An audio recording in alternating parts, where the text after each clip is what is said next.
I have seen a lot lately, I mean, just tremendously amongst people, this isolating thing that people are doing, this tendency to push everyone else away and demand freedom. They want their personal freedom. Oh, don't talk to me about anything from your life. I didn't consent to that. I don't need to be doing emotional labor for other people. There's this big, giant individualistic push toward being as non human as possible. And it's labeled as freedom or independence. I literally just a couple weeks ago heard someone say that even if it meant throwing away the love of their life, they would choose freedom. And all I could hear when they said that was they're comfortable with self-sabotage and they're labeling it something else. If you have the love of your life in your life, that person, giving you so much love, so much caring, so much affection, and you think that them loving you is somehow going to be constrictive instead of getting rid of them loving you, and now you have to go through life alone, that's self sabotage. You had someone who was adding to your life actively, and you threw them away to your own detriment. For freedom, they were going on and on about freedom, and that freedom is a license to do whatever you want with your life and to get around the social expectations of life and to do things your way. Having someone who loves you and supports you would also help you do that. I've seen this a lot with people who are in business, especially. And since I work with a lot of business people and help run events with business people, it comes up quite frequently. People being entrepreneurs, especially, it comes up this, oh, I'm gonna have freedom. I have someone I know who has a like house flipping business, and they have rental properties and all this stuff. They've made so much money, they built their dream house. They could retire tomorrow, but they don't because they're trying to create enough money to feel like they have freedom. But they already have. But they don't feel free. Why? Because it wasn't ever about freedom in the first place.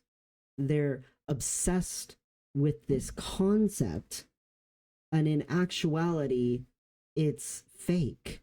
It's extremely fake. It's superficial. This surface level sense of freedom is not real freedom. True freedom is not the grind or the hustle or the accumulation, the hoarding of wealth. It is not shoving people away so that you can just go without anyone ever asking you for anything or needing anything from you. It is not this hyper individualistic, quite frankly, selfish terminology that is being put out there. And it's just becoming more and more prevalent. And I think maybe there's a couple of misunderstandings going on. For one thing, there's tons of social media marketing going on and influencing, and most of those people who are doing that are by themselves.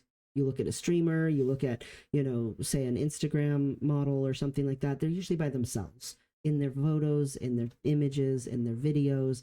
And then there's a whole group of people engaging with them from afar, but not in their image or in their video. That is creating, I think, a dissonance between that these people hopefully have real life people interacting with them in their real lives. That the kind of life that you want to have does involve other people. The other thing is they make tons of money from all these followers and stuff. And so there's this idea of being on your own and getting all your money.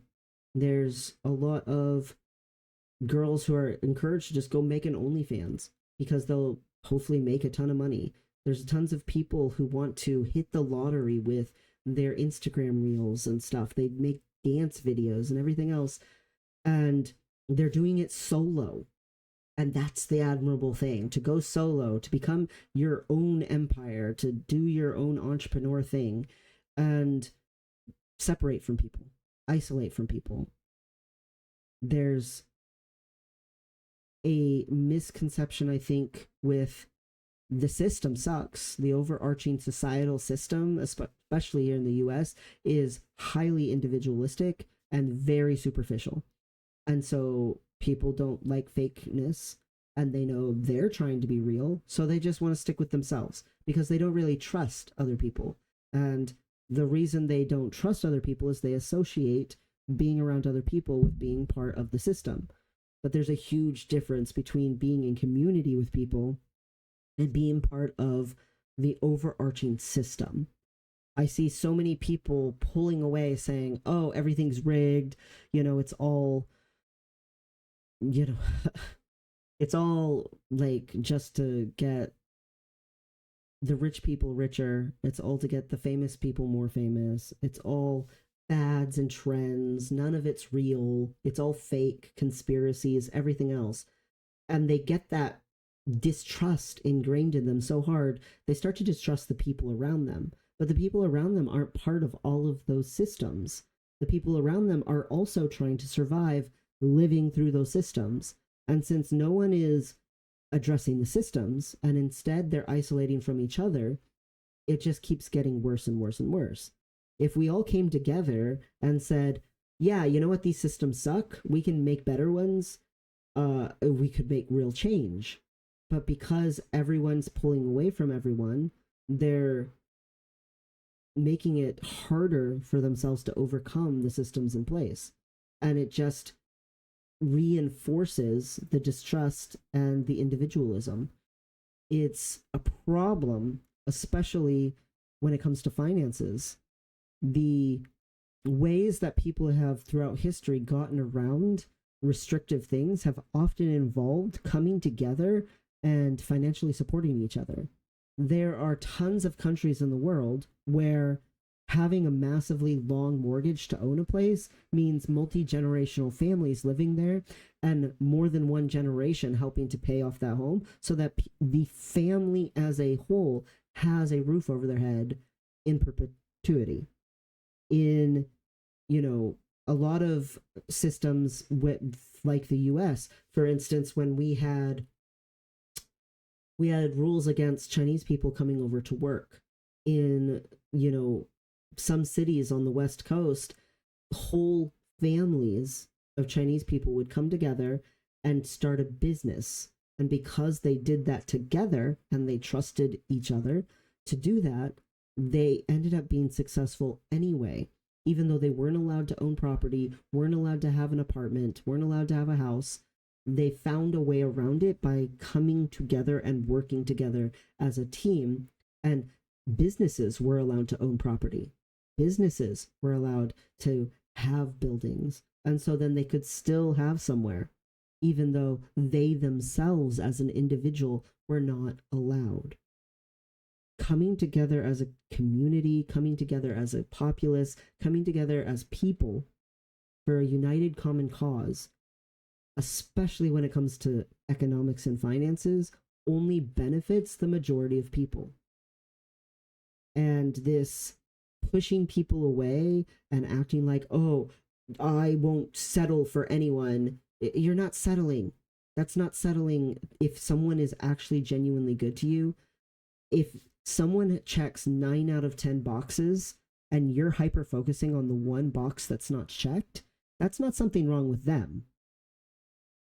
If you think someone loving you is an act of insecurity or desperation, that's not something wrong with them. If you think that you're going to go solo and you're going to make all this money and not have any need for a team around you, that's not something wrong with the people who are looking to team up. And when they make a bunch of money and you're still grinding, you're still trying to have your side hustle, and they're prospering, that's not something that was wrong with them. It is not freedom. It is self-sabotage. and it's just being mislabeled.